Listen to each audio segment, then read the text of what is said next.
Hi friends, you're tuned in to Legal Means Business, a podcast by Leeway. We're joined by some amazing guests who help us identify how to take your legal function and career to the next level. I'm your host, Steph Smith, and we're talking all things legal ops and legal tech, as well as other critical skills needed to help you thrive in the evolving in-house arena. Don't forget, you can watch us on YouTube or listen on the go through Spotify or Apple Podcasts. If you enjoy the conversation, please do hit subscribe and let us know what you think on social.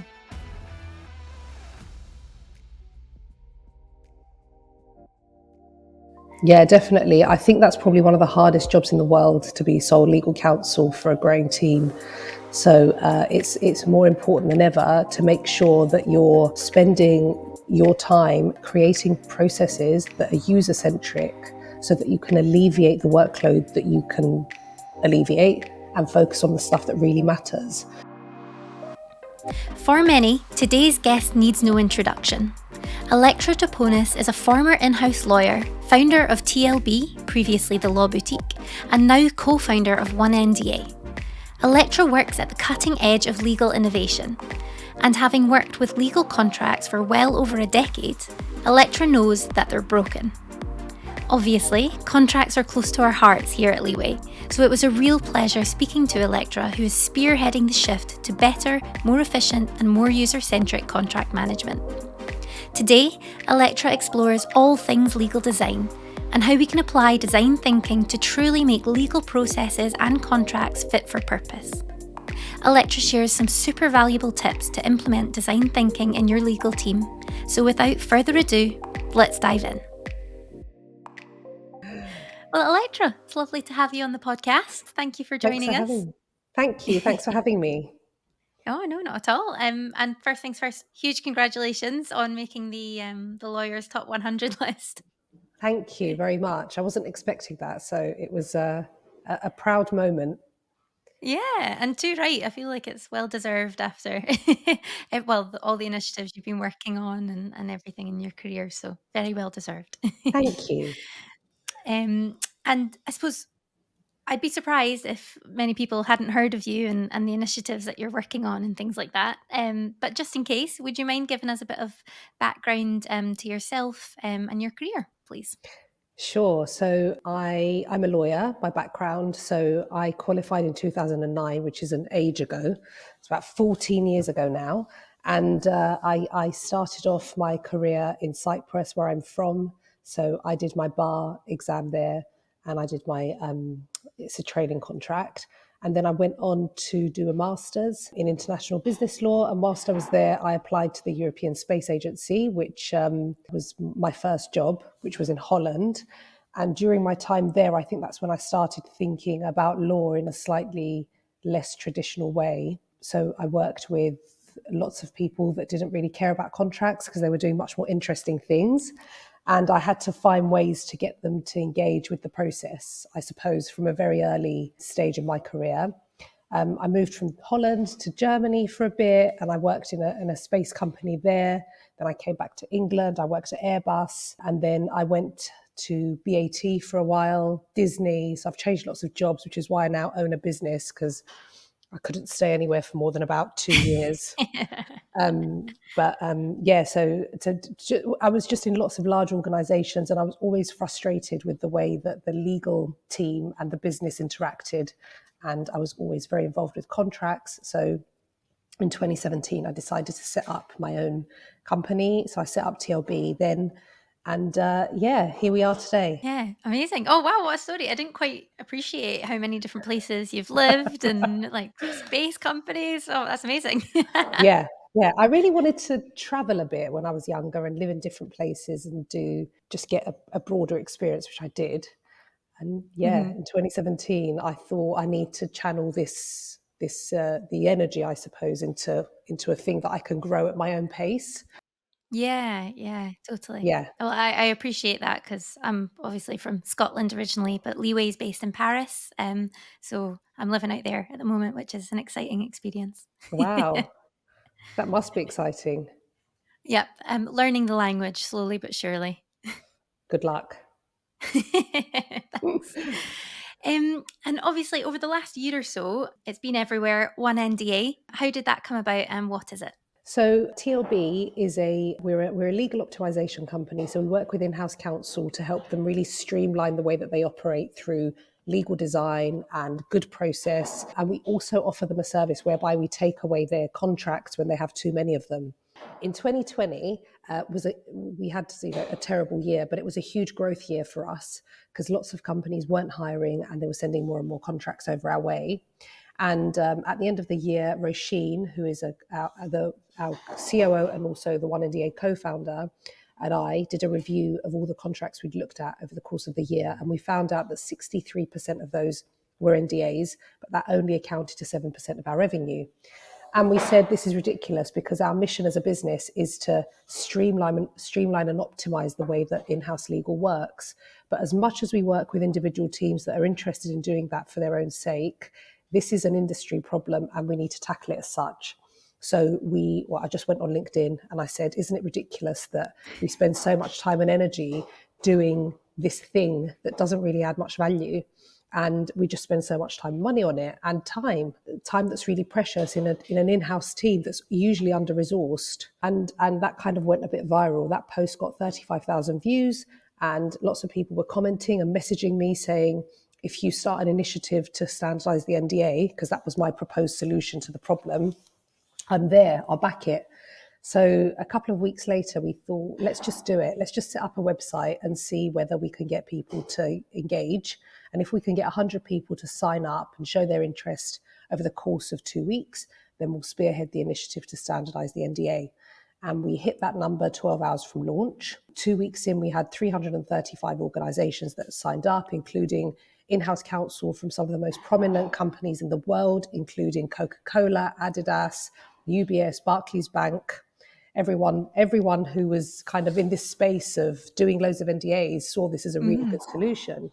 And we also got lots of the law firms involved. They wanted to be involved from the beginning. So we had all the big law firms, Linklaters, Gilbert and Tobin in Australia. We had Norton Rose and Slaughter and May and Ashurst and Freshfield. So everyone was in it.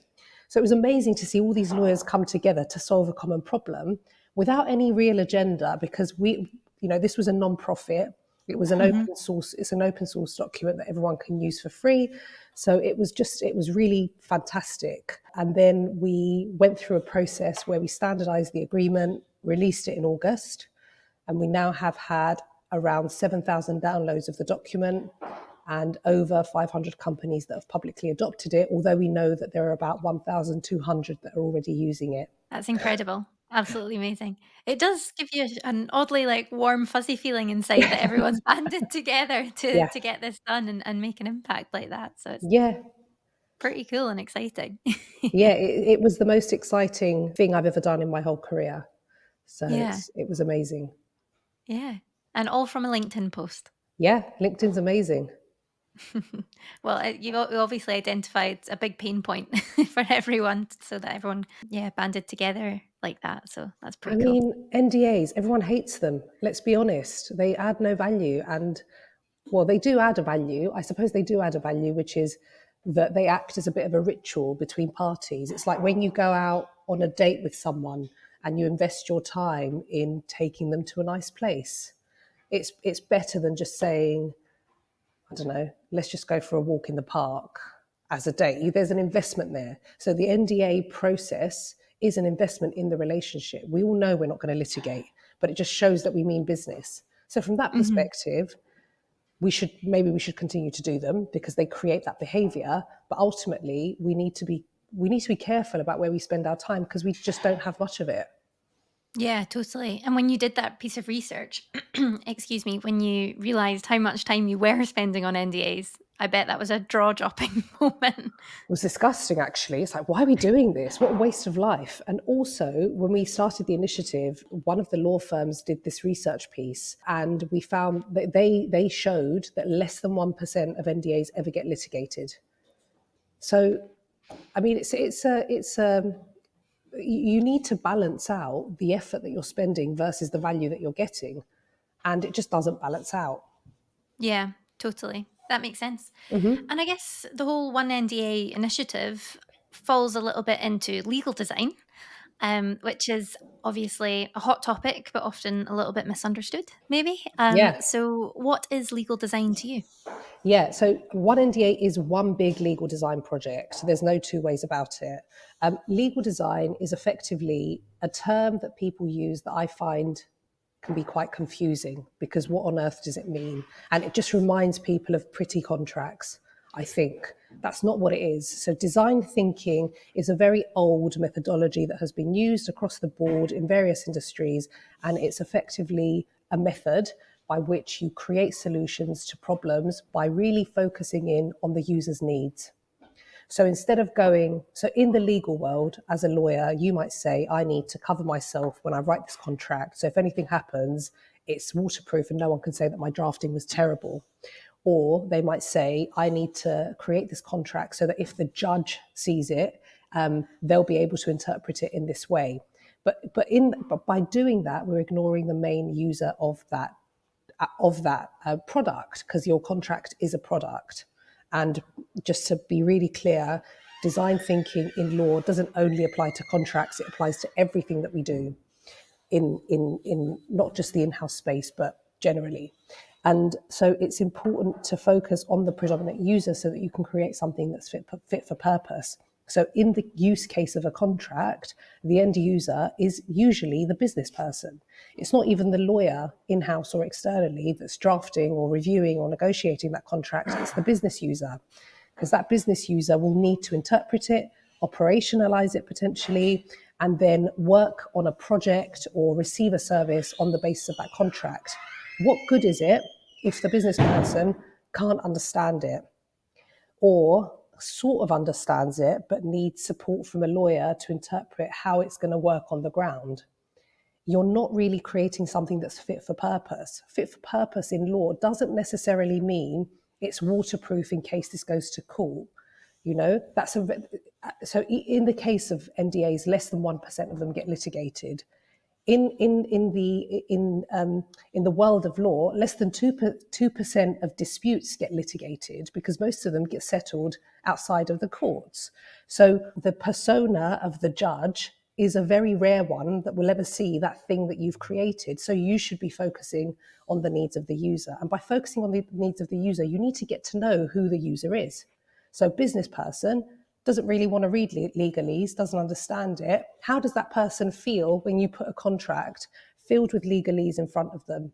Or if you ask them to follow a process that's fit for purpose for the legal team, but is really confusing for the business person, it's just not going to work. They're not going to engage, or they will engage, but begrudgingly. So there's a huge knock-on effect when it comes to that. So taking a step back, applying design thinking is just taking a very empathetic approach towards the user, and using processes whereby you don't just jump to the solution, but you empathize with the user, you understand what they need, you do a discovery piece there, and then you put together some things that you think might be viable, you test them, you iterate, and then you create your solution.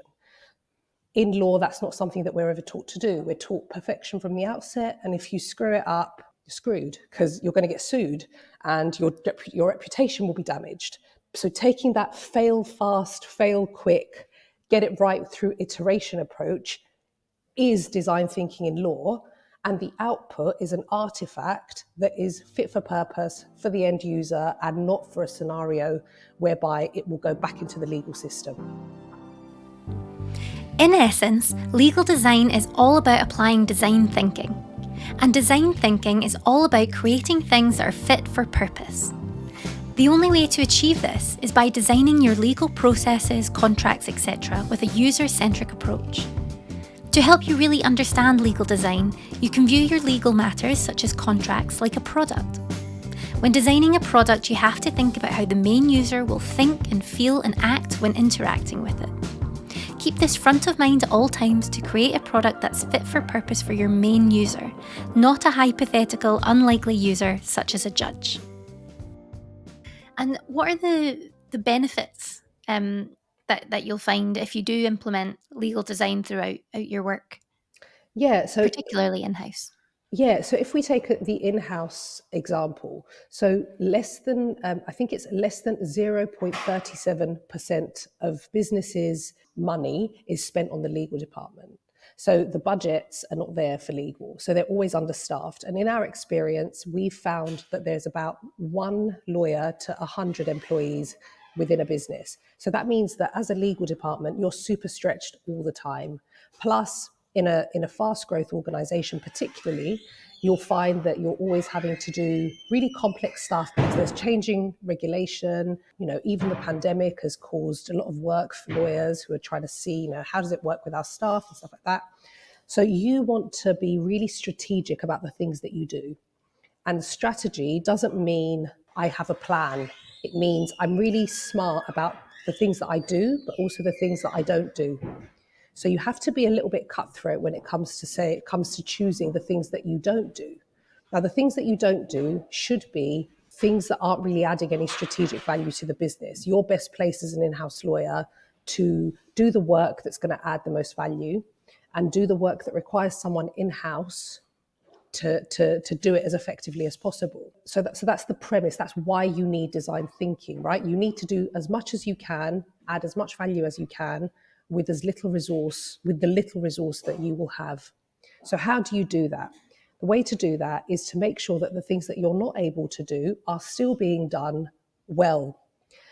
And you can do two things. You can either outsource them to a legal company and they'll do a good job, but there are other things that you want to insource. And that means giving them to other people within the organization that are well placed to do the job. So that's one thing. So you're insourcing. So you're giving, for example, DSARs, you're giving those to your data subject access requests, you're giving those to your customer services team because they're really well placed to do it. And if you give them a really good playbook, they can do it with little risk. And the other thing is you want to make sure that you're not wasting your time doing repetitive things. So first, insourcing, how do you get people within your business who aren't lawyers to do the things that you need them to be doing with minimal risk? And the other thing is, when you do certain things, how do you make sure that you're following a process that will enable you to do the best job possible without a lot of repetitive work? So that's where the design thinking approach applies really well. So if we take the example of insourcing, say you decide that data subject access requests are quite repetitive and actually you don't need to be doing them, your customer services team can do them really well if you give them the guidance that they need. So the way to approach that is, first of all, to get to know the customer services team. Who are these guys? What are they doing in their day-to-day? Are they actually best placed? What backgrounds have they got? Is there anyone within that team that's really interested in developing a skill set that they don't already have, maybe in the legal team? And so you don't just start off by going, we're giving this to the customer services team. You start off by going, I've made the assumption that that's the right team. Now let me go and get to know them and figure out whether they are in fact the right team. If they are, who within that team do I need to influence the most? Right? And then what do they need from me? What do they need? And how best do they follow instruction so that I can provide them with a guidance note, a playbook, a canned responses spreadsheet that they can follow as seamlessly as possible with minimal support from us, but in turn, making sure that they're not increasing the company's risk profile, because ultimately that's the lawyer's job, is to enable business, but also to minimize risk. So how do you do that? And by getting to know them, starting off small. So you could put together an MVP, a minimum viable product, which can just be a very basic Word document or spreadsheet. Give that over to them, get them to respond to the DSARs, and then see how it goes, hold their hand for a bit, learn from it, iterate, and then go back. So, and by the end of the process, you have a really fantastic self-running DSAR function that you're not even running yourself, and yet you've just saved yourself loads of time because you're no longer doing that work, another team is. So that's the premise. So that's the insourcing bit. And then I suppose when it comes to you doing the work, you want to make sure that people are giving you all the information that you need from the outset. That's a really good example of where design thinking can apply. Because if you're a legal team, and say, for example, you're receiving instructions from all over the business, you can really streamline that process by creating a legal front door or buying a piece of tech that does that for you. And in that process, you should really be thinking about the questions that you're asking, because you don't want to be asking questions that are confusing because people just won't engage and you won't get the information that you need. So it's about getting to know the people, testing out lots of different things, finding the best solution, iterating, making it great, and deploying it. The workload of in-house legal teams has been on the rise for years now. So you have to be really strategic about the things that you spend your time on and the things that you don't.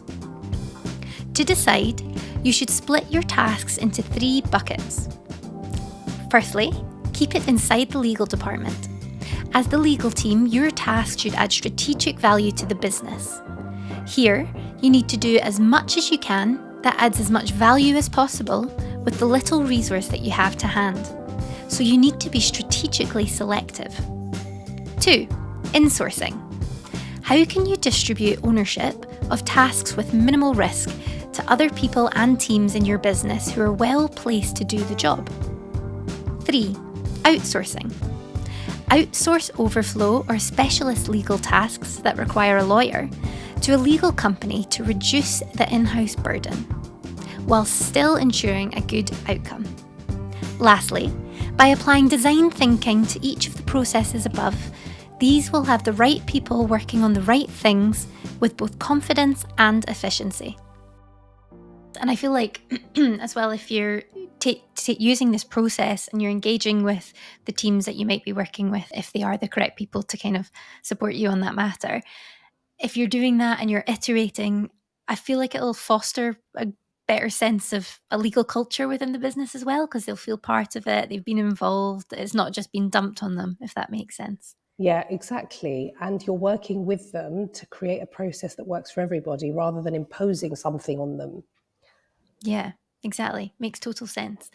And quite a lot of the people I speak to are sometimes in quite small legal teams or sometimes even solo in-house lawyers. It feels like this is almost even more critical for people like that to help distribute the workload because, as you say, yes, they do tend to always be under-resourced. Yeah, definitely. I think that's probably one of the hardest jobs in the world, to be sole legal counsel for a growing team. So it's more important than ever to make sure that you're spending your time creating processes that are user-centric so that you can alleviate the workload that you can alleviate and focus on the stuff that really matters. And I think I put a post up on LinkedIn the other day about how to create a target operating model, which is effectively a plan that outlines how your legal team works. And a really prominent GC commented on that, and he made a really good point. He said, I don't think it's clear to lawyers, to in-house lawyers, that their job is as much doing the legal bits as it is doing the process. So your job as an in-house lawyer isn't just to review contracts and advise the business, it's also to create processes that are going to allow you to do your job effectively. And if you underpin that process creation by design thinking, then you're in a really good place because the processes you're creating are going to be fit for purpose and they're going to give you the outcomes that you need rather than just, it's like building a product, isn't it? You can't just blindly go into it and say, I think the world needs this product. You have to test, you have to iterate, you have to ask people, you have to do your research. And so that's a really big part of the in-house functions remit. And without that, you just see lawyers that are always drowning and not able to do what they need to be doing, and you're not effective. Yeah, totally.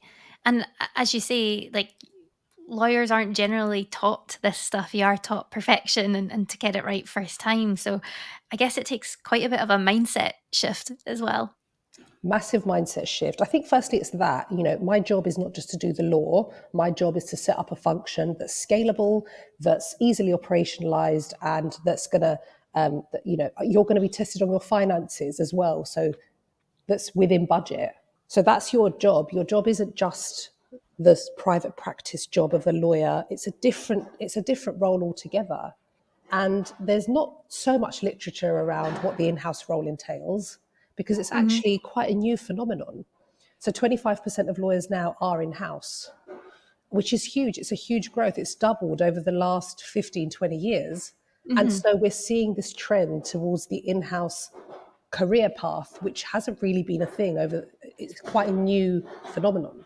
So we need to be clear what the remit of that role is. And I think that's why legal ops is such a big deal now. And Hmm. 5 years ago, people didn't even know what it meant. So Hmm. legal ops is a fundamental part of the legal function. And without one, I don't think a legal function can perform very well, because you're just spending your time doing repetitive tasks or administrative tasks or low level tasks. And you're not really able to, you have got the room, the headspace to add the value. Yeah, totally. Legal ops has kind of allowed that, or brought to the forefront that it is a priority, the process part as well. Because I think we've all been there when you've been just super busy and you're just trying to get through your to-do list, so you're not giving enough time or focus to getting your ducks in a row, Yeah. essentially, which is hopefully what we've seen with the rise of legal ops, is giving that focus and that attention, and that priority to getting that right, so that you can really function more seamlessly and much more efficiently. And you're only human. If you're constantly getting thrown bombs, you want to focus on that, because you want to do the tactical stuff that's going to to get rid of that fire off my desk now, Yeah. please. But it takes a different mindset, and you need headspace to step back and go, okay, strategically now, what am I going to do? Because I'm sick of these bombs being dropped on me all the time. And that's where Mhm. legal ops is really good, because they're not doing law; they're thinking about the way you operate, and they can come in and create a structure and governance and process and iteration, constant optimization, and you need that. And if you can't do it because you're constantly firefighting, then you either get someone in to do it for you, or you force yourself to block Yep, your day out to think about the way you operate rather than what you're doing. totally. Yeah, and I think it's so important that people do that, 'cause yeah, it's difficult but worthwhile. Yeah. And it feels like with legal design, it feels like it's moving from, "Oh, yeah, it's a nice to have," like you say, pretty contracts, to becoming a must-have, essentially. And, Yeah. like, we've seen that with the FCA and the things that are being implemented, almost to force it. Yeah, that's such a good point. So the FCA guidance is just a huge, flag that this is going to become mainstream, and it should be mainstream. I think it's unfathomable that you would put a set of T's and C's, 100 pages, and expect someone to read it. No one's going to read that. Come on, let's be real. We're on our phones now. We just want to accept the T's and C's without even reading them. I'm a lawyer. I never read them ever. I just Yep. accept and crack on. So if you're in an in-house scenario and your job is to review contracts, then what does that mean in terms of because your job, as I said before, isn't just to mitigate risk, it's to enable commercial transactions. It's to enable growth of the organization. So a way to do that is to have really good contracts so that you can negotiate quickly and get your deals done. And if you don't have your own template contracts, you want to have a good playbook that sets out your preferred positions, what you're going to push back on and what you're not going to push back on, so that you can do that really quickly whilst minimizing risk, creating a consistent landscape. This is all design thinking principles Mhm. applied to the creation of artifacts that will support your function. And it's not a nice to have anymore. It's a must, and people will start to expect it. And I think we'll get to a point in 5 years where you see a hideous contract and you go, no, I'm not even going to review that. This is not a starting point. Yep. Another example is user journeys. So when you go onto an app or a web app and you try and sign up, if the first bit is you signing up to the T's and C's and that's full of friction, and you're actually a B2B business, and the T's and C's are going to be seen by a lawyer, you don't want a horrible user journey with a hideous set of T's and C's that's going to delay the process, because you're going to just get drop-offs. So design thinking in the application of law is paramount in today's world, where everything's fast and you want to grow quick and you want to sign up quick and you want to close out the deal quick. You've got to apply design thinking, otherwise it just won't work. Yeah, totally. It makes sense. And you've touched a lot on contracts there, obviously. What, for someone who hasn't applied design thinking yet, or that they're aware of, they might have, subconsciously. What would be the first steps that they could take in terms of contracts and to apply design thinking? Try reading it yourself by putting yourself in the shoes of the person that's actually going to need to use this contract. Try reading it with a different mindset. Take your lawyer hat off for a minute and start looking at it with a different lens. and then give that contract to someone who's a business person and get them to give you feedback. Read this contract and tell me what you think it means, and just, watch them be really confused. And so do a discovery piece, if you like. Do a discovery piece and figure out what your areas of friction are, which bits are super confusing. Especially if you're a lawyer, you will be amazed sometimes to see that there are words that you just take for granted that are clear, that a person who's not a lawyer doesn't understand. I'm not saying all contracts need to be readable by anybody who's not a lawyer. There are transactions, finance transactions and M&A transactions. You're always going to have lawyers involved. But think about your end user. And then once you've asked them to review and give you feedback, start figuring out what the best way is to present this information to them. Because all a contract is information. And there is a thing called information design. So think about how you're going to present this information to the other person for maximum effect. And there are things that you can do to make that user journey. If you think of your contract as a product, the user, the reader, will go through a user journey. So they'll start off by reading it. The first thing you want to know is what? Well, depending on the context, it might be the parties, it might be the background. How many times have you delved into a contract not even knowing what it's about? You get to the fourth page, you're like, oh, okay, this is what it's about. Or I still don't know what this is about. I need to go and Google them. I need to go and speak to the person who sent me this contract. That's happened to me loads. So context, give it some context. So there are ways, there are methods that you can apply to an agreement to make it more readable. So that's where I'd start. And then don't be afraid of a bit of colour. It doesn't have to be just black and white. Add some icons, add some colour, make it a bit more pleasant, because people will engage. And that's what you want. You don't want people to look at it and go, oh God, I really don't want to review this. If it's a nice contract, I love it. It's like, oh, I like this company already. Great. So you're ready to apply design thinking to your legal activity. Let's take contract management as an example. Here are 5 steps to get started. 1. View it through the lens of your main user. How will they think, feel and act when interacting with this contract or contractual process? 2. Do a discovery piece. Speak with the main users to define what's important to them when interacting with contracts and understand how they best digest information. 3. Develop and ship an MVP. With this newfound information, draft and implement your contract or process. Don't be afraid to get creative to help your business users feel more engaged and confident when working with contracts. 4. Gather feedback. After having experienced the new contract or process, speak to the business users and understand what's working well and what isn't. 5. Iterate.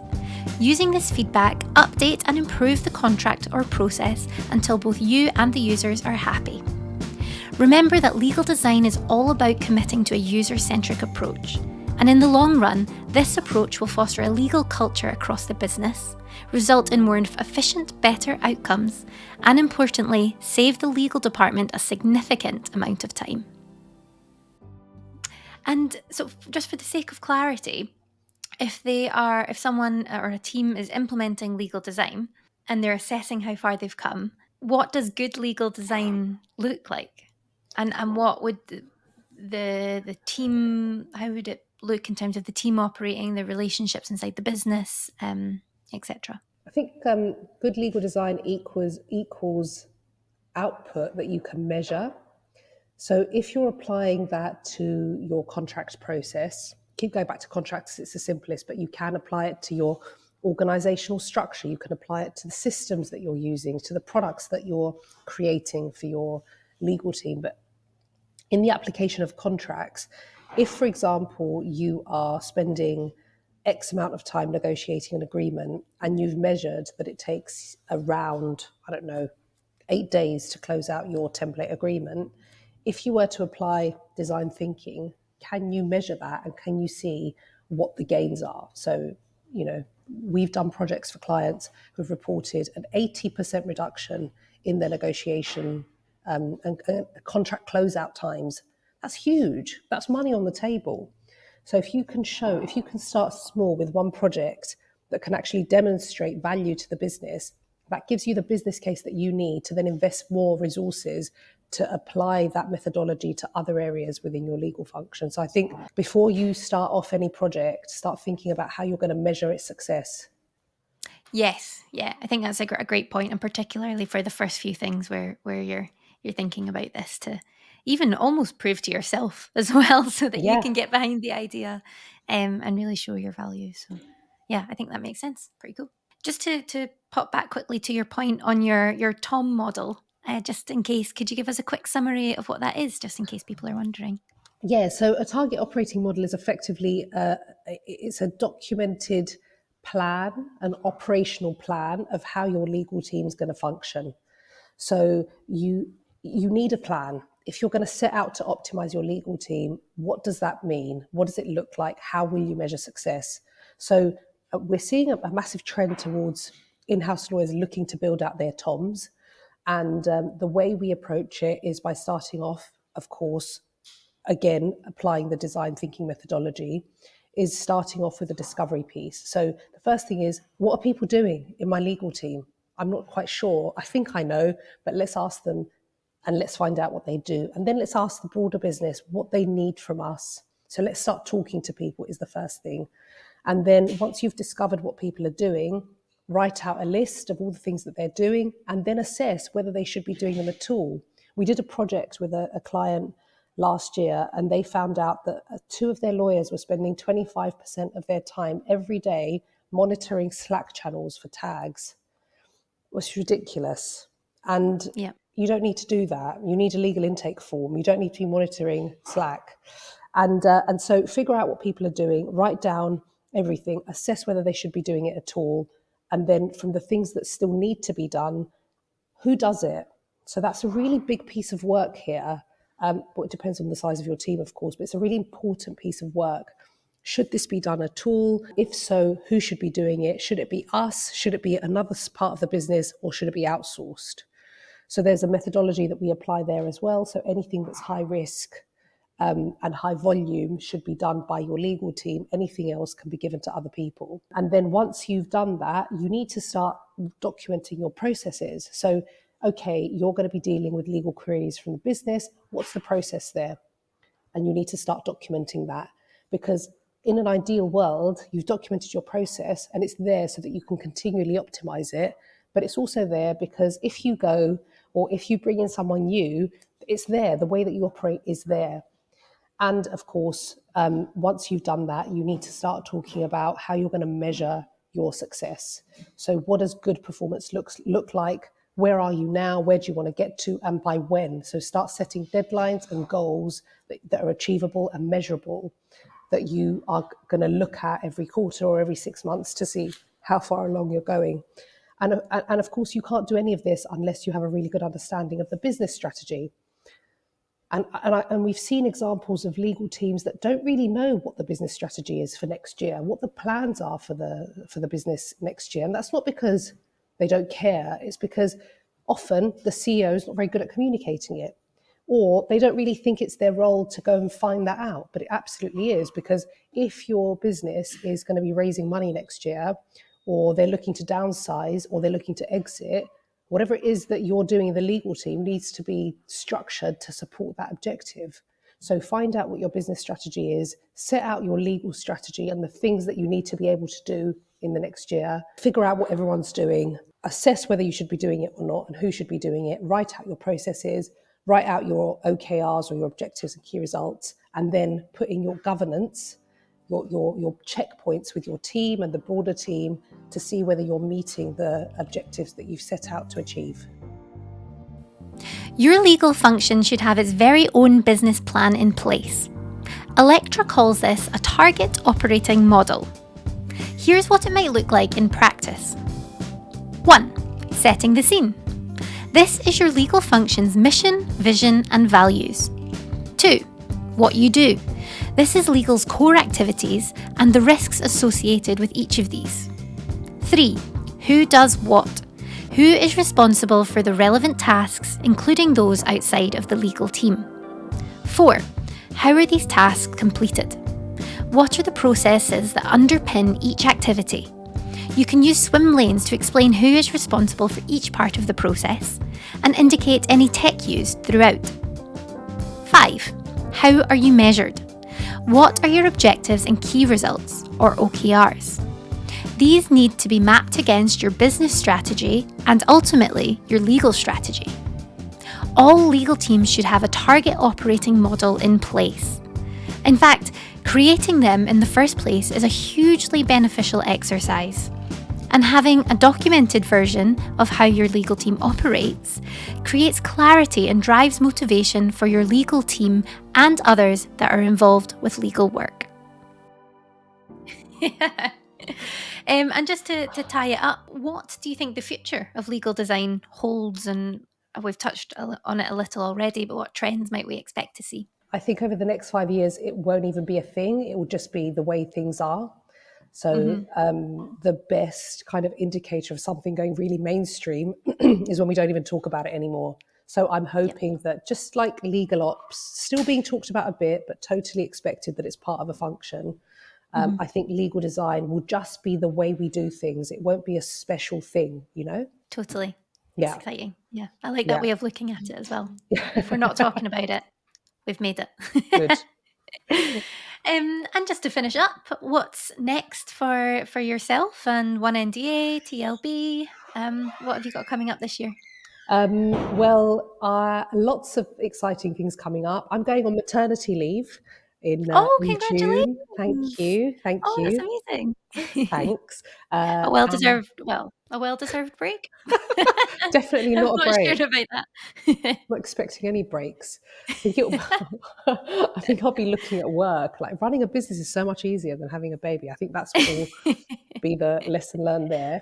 But over the next year, we're looking to really double down on all the legal design services that we're offering. We're seeing a massive trend towards that now, much more than last year and the year before, actually. So I think the pandemic has really brought into focus what we're doing and how we can do it better.